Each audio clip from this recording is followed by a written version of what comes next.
au nord Ubangi. Quelques élus nationaux lancent un plaidoyer à suivre l'autorité provinciale.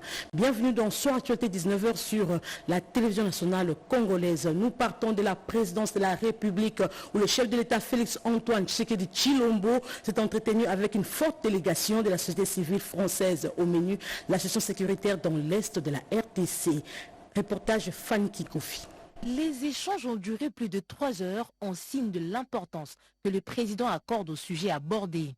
Représentant la société civile française dans toute sa diversité, à la fois le monde économique, associatif, artistique et culturel, ainsi que des anciens membres du gouvernement français, cette délégation, venue pour 48 heures en République démocratique du Congo, avait un objectif, celui de s'imprégner à la source de la situation sécuritaire qui prévaut dans la partie est de la RDC pour permettre une forte mobilisation afin de contenir l'ensemble des conflits qui depuis 30 ans meurtrissent le peuple congolais. C'est vrai qu'aujourd'hui, il y a une bataille de narratifs. On est très mobilisé en Europe sur l'Ukraine. C'est ce qui se passe au Kivu, ça fait 3 décennies. La mobilisation n'est pas tout à fait la même.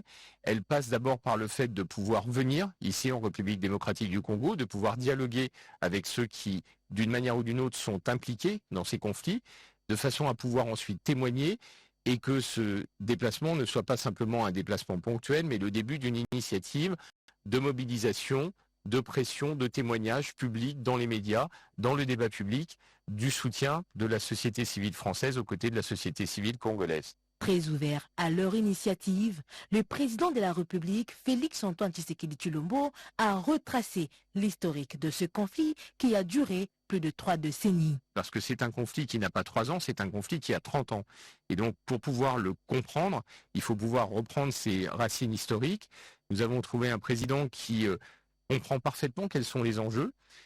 Nous avons trouvé un président très à l'écoute et nous avons surtout, je pense, partagé le fait que, au-delà des régimes, au-delà des problématiques politiques, il y a aussi une source de résolution de ces conflits dans l'amitié qu'il peut y avoir entre les peuples et le souci des peuples de trouver à la fois la paix et à la fois une paix durable dans cette région de la République démocratique du Congo. Le retour de la paix dans l'ensemble de la République démocratique du Congo, tel est le vœu du premier citoyen congolais, Félix-Antoine Tshisekedi Tshilombo, qui ne lésine sur aucun moyen pour atteindre cet objectif ultime.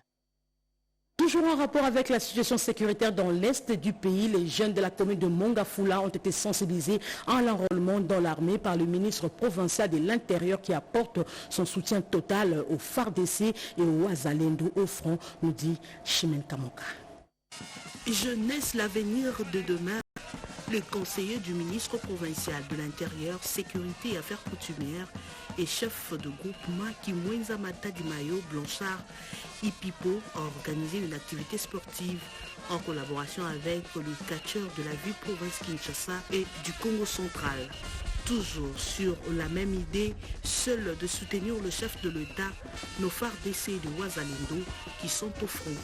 Devant ce jeune venu en masse, le ministre provincial, Chéri Chitenge, a demandé à la jeunesse de Mongafula de s'enrôler dans l'armée et d'être vigilant parce que cette guerre doit finir avec Félix-Antoine Tshisekedi Tshilombo.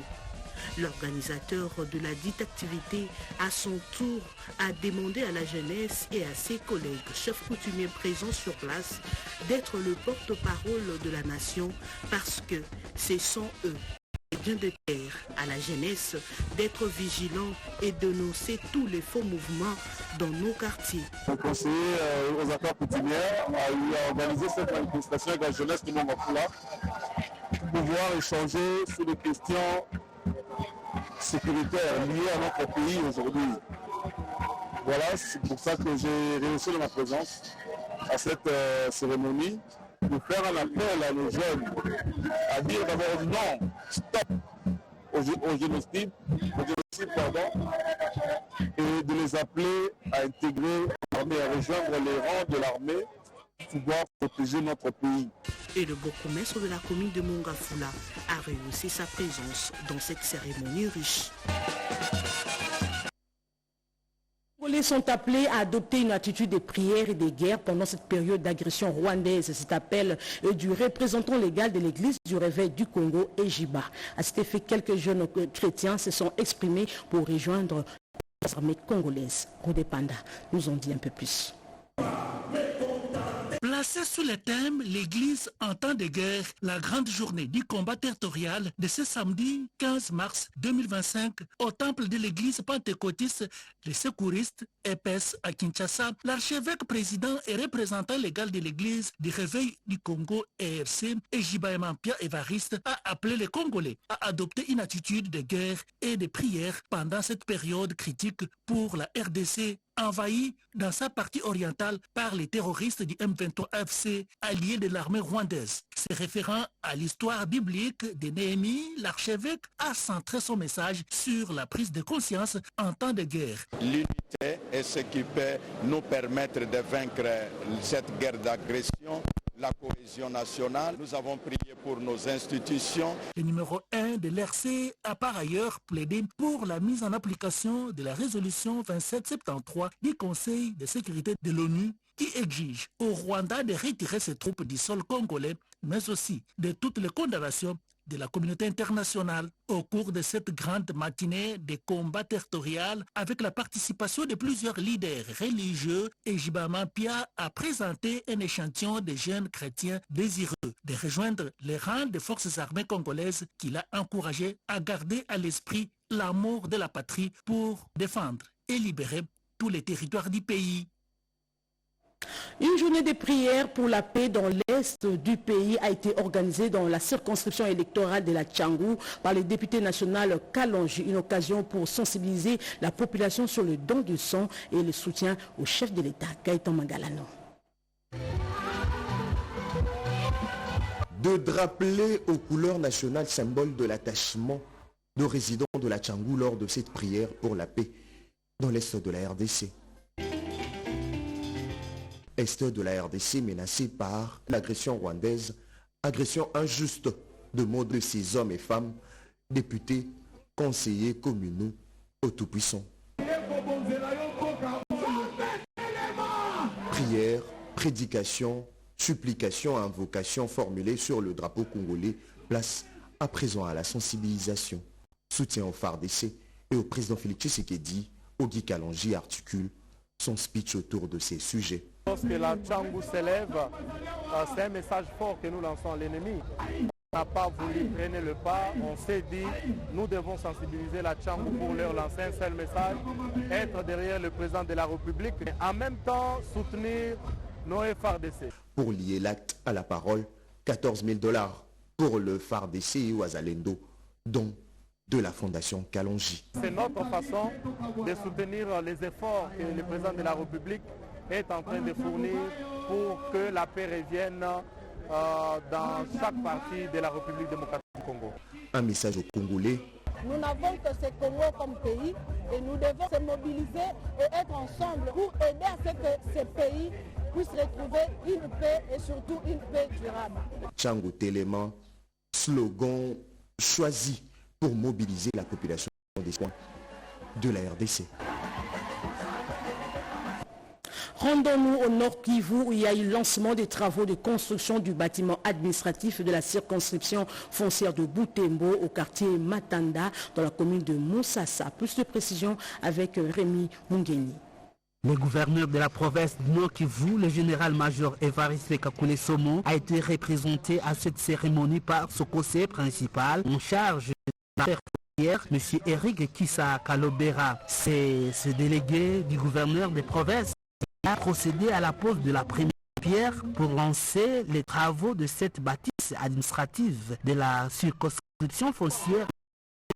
C'était sous les applaudissements de l'assistance. Madame les conservateurs des titres immobiliers de la CF Butembo 1, Bahati Muhiwa, note que ces travaux sont inscrits dans la vision du chef de l'État qui prône la modernisation des services étatiques. Il me soit également permis de rendre mes hommages les plus déférents au président de la République et chef de l'État pour sa vision de l'excellence et sa volonté de moderniser tous les secteurs de la vie. Ce bâtiment sera de 4 niveaux et les travaux aux environs de 300 000 $ américains et seront exécutés pendant 24 mois, comme nous l'explique l'ingénieur Kirimbanzanzu Serge, architecte.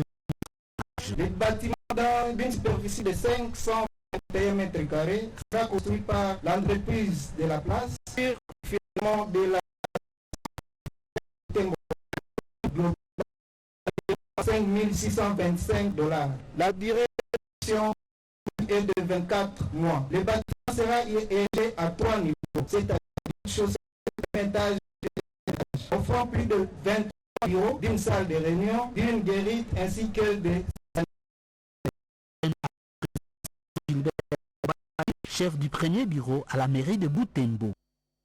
Bientôt, c'est la construction et la réhabilitation des écoles et centres de santé du territoire central faite par adjoint de la programme Type lors de la pose de la première phase de construction. Les détails dans ce reportage.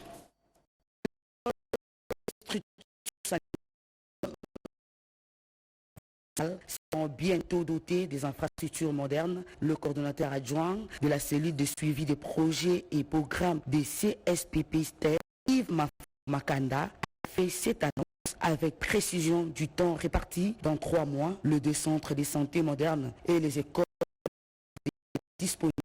Madame la CSPP a empêché à cette cérémonie de lancement des travaux d'infrastructures de base pour le Congo central.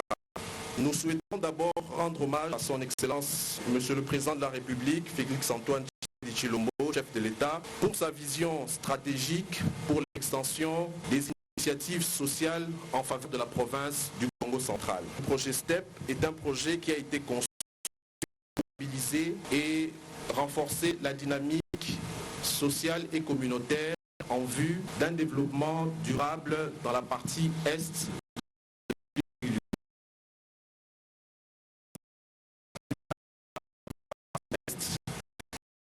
urgent réalisé notamment en intégrant province et du le prophète a dit qu'il voulait un peu ces travaux achevés. Moi je dirais que nous prenons un engagement pour la pression, les bouchées double, les entreprises qui ont été recrutées respectent les délais que arrêter et se rassure que la qualité attendue pour ces infrastructures soit au rendez-vous. Et après son discours devant différentes autorités locales, il est notable que la cérémonie de la pose de la première pierre a eu lieu dans une satisfaction totale des bénéficiaires des bâtisses. Comme annoncé au début de ce journal, dans la province du Haut-Katanga, une morgue moderne avec une capacité de concentration de été inauguré à Lubumbashi par le vice-gouverneur de cette province. C'est au vice-gouverneur Martin Kazembe-Choula qui revient l'honneur d'inaugurer les finances à Sangiri, une société à capitaux étrangers qui investit en République démocratique du Congo pour les bons traitements, la bonne conservation des corps. Une satisfaction pour Moana Mayo Martin qui du reste encourage. L'occasion, je tiens sincèrement à féliciter le responsable de l'ASBEL, M. Jean Morin, qu'il continue avec le même élan. Moi, je m'inquiétais, moi que j'étais maire, je pensais qu'on allait seulement rester avec des pompes, mais curieusement, l'homme venait de prouver le contraire. Donc on ne peut que l'encourager. Cet espace a une capacité de conservation de plus ou moins 50 corps, une quinzaine d'emplois directs en plus de sous-traitance. Environ 5 millions de dollars américains déboursés pour la matérialisation de ces projets. C'est une première en Afrique centrale, en croire les propos du directeur général Jean Morin. Ensemble, nous avons créé le funéraire et j'espère va satisfaire le plus grand nombre de personnes.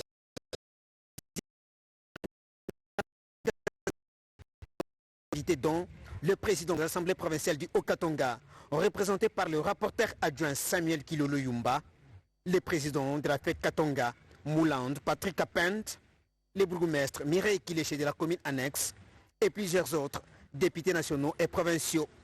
Rien que les corps à enterrer à Kasangiri seront ici conservés.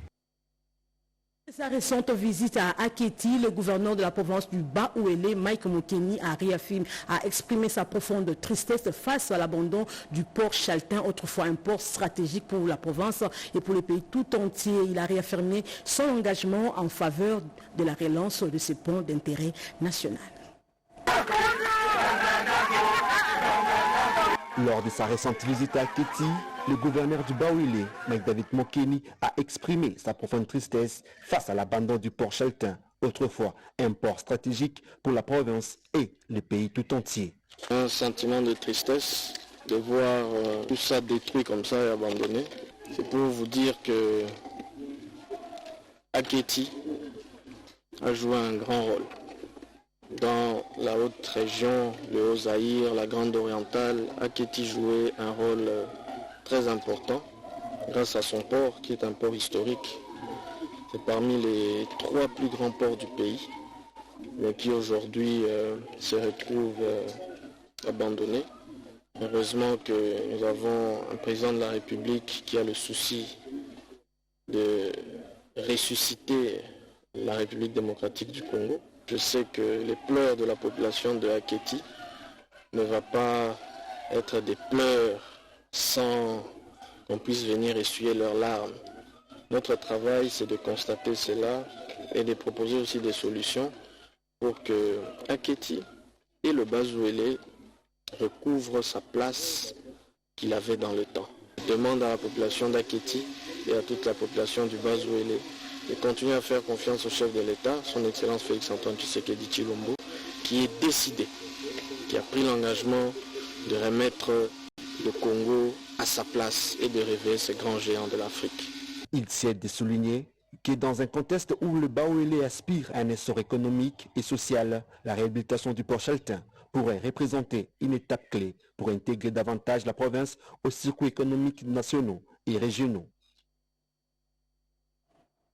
À Kinshasa, le ministre des Finances Doudou Fouamba s'est entretenu avec l'ambassadeur de France accrédité en RDC. Au menu, l'appui de l'Agence française de développement sur la transformation numérique de la RDC et le développement durable de la ville de Boma. Sylvie Moembo nous en dit un peu plus. Grâce à cette signature de 2 accords de prêt, dont le premier porte sur la modernisation des infrastructures numériques à hauteur de 500 millions de dollars américains, le second projet concerne la relance économique dans la ville de Boma au Congo central. Cet accord conclu entre la République démocratique du Congo et la Banque mondiale vise à lutter contre l'érosion des sols, renforcer les infrastructures locales, améliorer l'attractivité de la ville et les conditions de vie des habitants. Le dernier projet est un projet qui vise à créer à Kinshasa un centre de perfectionnement pour les sportifs et les métiers du sport. Ça, c'est très important pour toutes les sélections nationales congolaises, pour avoir un centre doté d'infrastructures du meilleur niveau possible, pour se préparer au mieux à la compétition. Mais ce n'est pas simplement les sportifs, c'est aussi tous les métiers du sport tout autour, les préparateurs, les entraîneurs, les journées sportives. Saluant cette initiative, le ministre des Finances, Doudou Fouamba Likunde Dibotaï, a rendu hommage au chef de l'État, Félix-Antoine Tshisekedi Tshilombo. Il a, à l'occasion, souligné l'engagement de la France et la communauté internationale pour accompagner le développement de la RDC. Ce partenariat stratégique entre la République démocratique du Congo et la France illustre l'intérêt croissant de la communauté internationale à accompagner la RDC dans son processus de transformation et de modernisation. Il intervient dans un contexte marqué par l'agression injuste et inacceptable dont notre nation est victime de la part du Rwanda et vient témoigner du soutien sans faille de partenaires de la RDC à la défense de sa souveraineté et à la consolidation de son développement. De sensibilisation sur le rôle et la place que joue la femme au sein de la société a été organisée par la synergie des forces vives socio-féminines de la commune de Barombo. C'est à l'occasion de la commémoration de la journée internationale de la femme célébrée le 8 mars dernier. Pirombo Saïdi. Elles étaient ni des 10 quartiers, des terres et des littorales de la berge qui longe le majestueux fleuve Congo. Ces femmes, les mamans, les filles mères et jeunes filles habitantes de Barombo, elles ont communié comme une seule personne et échangé avec les provinciaux de cette provincial des transports et mobilité urbaine de Kinshasa, Bob Amisoyo Kalumbila, autour du thème national de la célébration du mois, à savoir la femme au centre de toutes les de l'exécutif provincial de Kinshasa, de socialiser positivement la synergie de toutes ces forces vives féminines autour de voies et moyens efficaces, de booster les différents aspects socio-culturels et économico-financiers, à même de créer en elles les vertus cardinales d'une autonomisation de gestion rationnelle.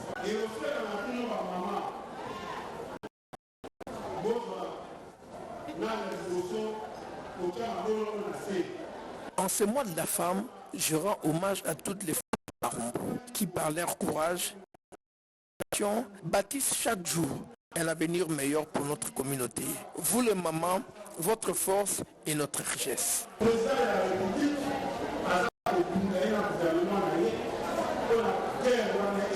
Rehausser la présence remarquée de certaines autorités politico-administratives de la municipalité de Barumbu, la célébration de la Journée internationale de la femme dans ce coin de la capitale congolaise a vu le ministre provincial Bob Amiso s'engager à cristalliser les axes phares de sa feuille de route gouvernementale dans son volet lié à capitaliser la place que doit occuper et le rôle que doit jouer la femme dans son combat politique au quotidien. Sachez que la journée du 8 mars n'est pas passée inaperçue auprès des femmes membres du groupe de soutien de Tony Mwaba. Une manifestation de soutien au chef de l'État, au phare d'essai, a été organisée par ces femmes. Les femmes membres du groupe de soutien à l'honorable Tony Mwaba Kazadi ont tenu à marquer leur présence à l'occasion de la célébration de la Journée internationale des droits de la femme. Faisant sienne le thème retenu cette année par le gouvernement congolais, à savoir « Femmes congolaises au centre de toutes les ambitions, femmes victimes des atrocités dans l'Est du pays », ces femmes ont manifesté leur soutien au chef de l'État, Félix Tshisekedi, pour les efforts qu'il ne cesse de déployer en vue du retour de la paix en République démocratique du Congo, ainsi qu'au FARDC et au Wazalendo pour la défense de l'intégrité du territoire national. Autre temps fort de cette manifestation, c'est la prière dirigée par le prophète Patrick Chitenge. Cette manifestation est considérée par ces femmes comme un engagement de leur participation à la vie politique et sociale de la République démocratique du Congo et à un avenir meilleur de ce pays. La promotion de l'équité du genre, l'un des crédibilités de toute action du développement de la RDC avec le chef de l'État, champion de la masculinité positive, c'est l'un des points abordés au cours d'un point de presse animé par Ornella Kabangu, cadre et interfédéral du mouvement de solidarité pour le changement. Renette Kolonga.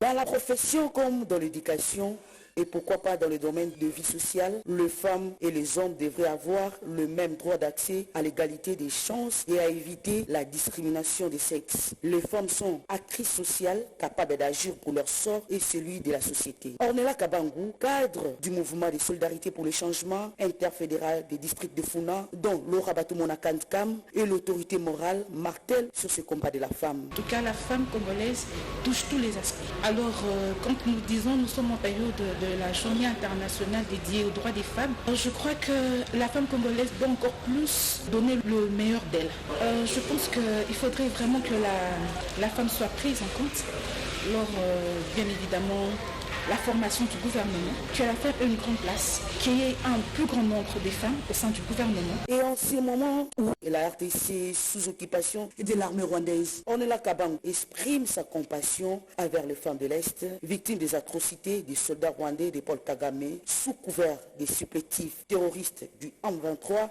AFC. Nous sommes de cœur d'abord premièrement avec notre guerre d'agression qui nous touche ça fera près de 30 ans que nous sommes en guerre. Je pense que même notre journée internationale des droits des femmes, nous avons fait un culte dédié à la femme congolaise parce que ce qui se passe dans le Grand Est, au Nord, au Sud, ça touche tout Congolais. L'objectif est la promotion de l'équité et l'égalité du genre, un des critères de crédibilité de toute action du développement de la République démocratique du Congo. Les femmes des confessions religieuses se sont réunies en prière pour implorer la grâce de Dieu en faveur de la paix en République démocratique du Congo. Elles sont issues des différentes confessions religieuses de la capitale. Première victime de toutes les guerres d'agression imposées à la RDC par le Rwanda, ces femmes de prière sont déterminées à apporter leur contribution à cette guerre pour garantir la victoire. Par cette action des prières œcuméniques, ces femmes ont appliqué les principes de Moïse, qui, à chaque fois qu'il élevait les mains pendant la guerre, Israël devenait fort. Autour du président de la République, Félix-Antoine Tshisekedi Tshilombo, ces femmes se rangent derrière le chef de l'État dans ses efforts pour une paix durable en RDC. La guerre qui se vit à l'Est, toutes les violences que subissent nos sœurs dans la partie Est, les violences que subissent nos frères, les hommes qui sont à l'Est, et aussi la situation de la sécurité de notre pays, c'est ce qui nous a poussé, nous les femmes, de nous réunir ensemble pour soutenir le président de la République, qui est son Excellence Félix-Antoine Tshisekedi Tshilombo, comme la nation israélite était soutenue par Moïse. Lorsque Moïse élevait les mains, c'était la victoire. C'est pourquoi nous aussi, femmes de toutes les confessions religieuses, nous avons dit, nous allons soutenir les bras de notre Moïse, le président Félix-Antoine Tshisekedi Tshilombo, pour qu'il y ait une victoire définitive et qu'il y ait le retour de la paix en RDC. En ces mois dédiés aux droits des femmes, elles ont fait un acte aussi de leurs revendications. Bel exemple. Le général des références de Karawa est buté par d'énormes difficultés de fonctionnement avec un manque de matériel médicaux et l'inexistence de produits pharmaceutiques de première nécessité. Les élus de ces coins du pays ont lancé un plaidoyer, nous dit Piombo Saïdi. Construit vers la seconde partie du siècle dernier, dans le secteur de Karawa, en plein territoire de Businga, dans la province du Nord Ubangi, cette institution sanitaire qui faisait jadis la fierté médicale de nos compatriotes de cette partie du pays d'une part et de l'ancienne province de l'Équateur d'autre part, à savoir l'hôpital général des référents de Karawa, avait connu au fil du temps une usure criante de ces bâtiments et locaux devenus vétustes, une détérioration exponentielle et délabrée de tous ces matériels et équipements médicaux et surtout la quasi-inexistence des produits pharmaceutiques de première nécessité. Cette désastreuse et apocalyptique situation qui faisait la risée sociale et la honte médicale de cette contrée n'a pas laissé indifférente l'élu national du territoire de Businga, l'honorable Simon Bédoua Balimo, qui mène un plaidoyer concret auprès des autorités sanitaires nationales. Et c'est une occasion pour moi d'interpeller le ministre de la Santé. Le chef de l'État veut à ce que le développement puisse commencer par la base. Comment les malades peuvent être étalés sur des lits métalliques sans les matelas? Ça ne se fait pas. Comment nous sommes au XXIe siècle? On peut opérer des gens avec des lampes à torche. Ça ne se fait pas. Dans un élan de l'altruisme social, ces derniers qui étaient en séjour de travail dans cette partie du Nord Ubangi a doté l'hôpital général de référence de Karawa d'un important lot de produits pharmaceutiques et matériel médical indispensable, afin de soulager tant soit peu les malades internés. Le problème qui se pose, c'est le problème de matériel, c'est le problème des médicaments. Voilà pourquoi je suis passé comme leur représentant pour poser un acte symbolique en leur apportant un peu de produits pharmaceutiques pour faire face à ces besoins. À travers cette prise en charge médicale, l'honorable Simon Balimo Bédoua caresse le vœu de voir nos compatriotes du territoire de Businga être tous en très bonne santé. Enseignement supérieur universitaire, les constitutions africaines posent souvent problème. C'est le sujet de l'étude doctorale menée par Bonaventure Elogué. Rodépanda nous en parle. Dans cette dissertation doctorale, Léon Pétrin a fait une analyse comparative de la vie constitutionnelle et politique de 3 pays, entre autres la RDC, la Côte d'Ivoire et le Burundi. Selon les chefs de travaux Bonaventure Elongué Djanga Albert, en examinant ces constitutions africaines de façon approfondie, particulièrement la constitution de la RDC pour laquelle la résolution des crises constitue l'une des sources matérielles et considérant le tripatouillage qui s'est fait tous les jours avec des fraudes intempestives, l'hypothèse d'une sorte d'oppression à l'endroit des constituants n'est pas donc écartée. Tout dysfonctionnement est lié au texte même de la Constitution. L'expérience démontre que certaines crises politiques en Afrique sont d'origine constitutionnelle Après ces constats, les récipiendaires, chercheurs Bonaventure et Longuet proposent une voie de sortie. Et nous avons compris que la Constitution, quand bien même elle crée la source des crises politiques, mais la Constitution reste la loi fondamentale, le texte de référence pour un pays. Mais en respectant la Constitution, nous demandons aux autorités publiques et au pouvoir public de pouvoir diffuser, vulgariser cette constitution. À la suite de l'examen minutieux par les jurys composés des éminents professeurs, cette étude comparative pour la thèse doctorale a été jugée recevable avec la mention la plus grande distinction avant de lui confier les grades en droit. Pour jouissance scientifique, lui ont été octroyés preuve de sa qualité de docteur. Les jeunes de la Fédération de l'Union pour la démocratie et le progrès social UDPS ont été sensibilisés par le vice-gouverneur de la province du Haut-Katanga sur l'éveil patriotique. C'est une causerie morale tenue par le président fédéral Martin Kazembe Choula devant les combattantes et combattants de l'UDPS réunis ce vendredi 14 mars 2025 au siège de la Fédération Lubumbashi Kamalondo. Visiblement, c'est tout le monde qui souhaite l'entendre.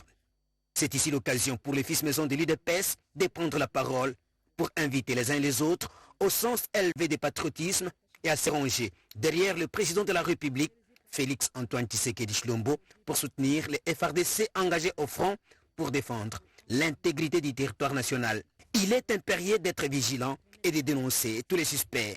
À vos côtés, dit-il.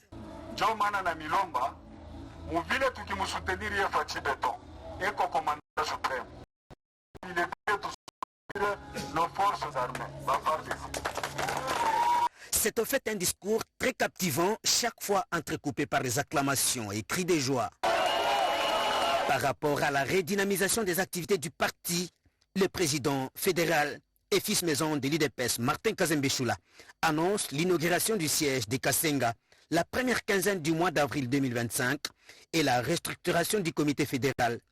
Ainsi, 3 fiches sont à remplir. La première pour les nouveaux adhérents, la deuxième pour les anciens obligés de renouveler leur adhésion et la troisième pour le remboursement et les cotisations par tous.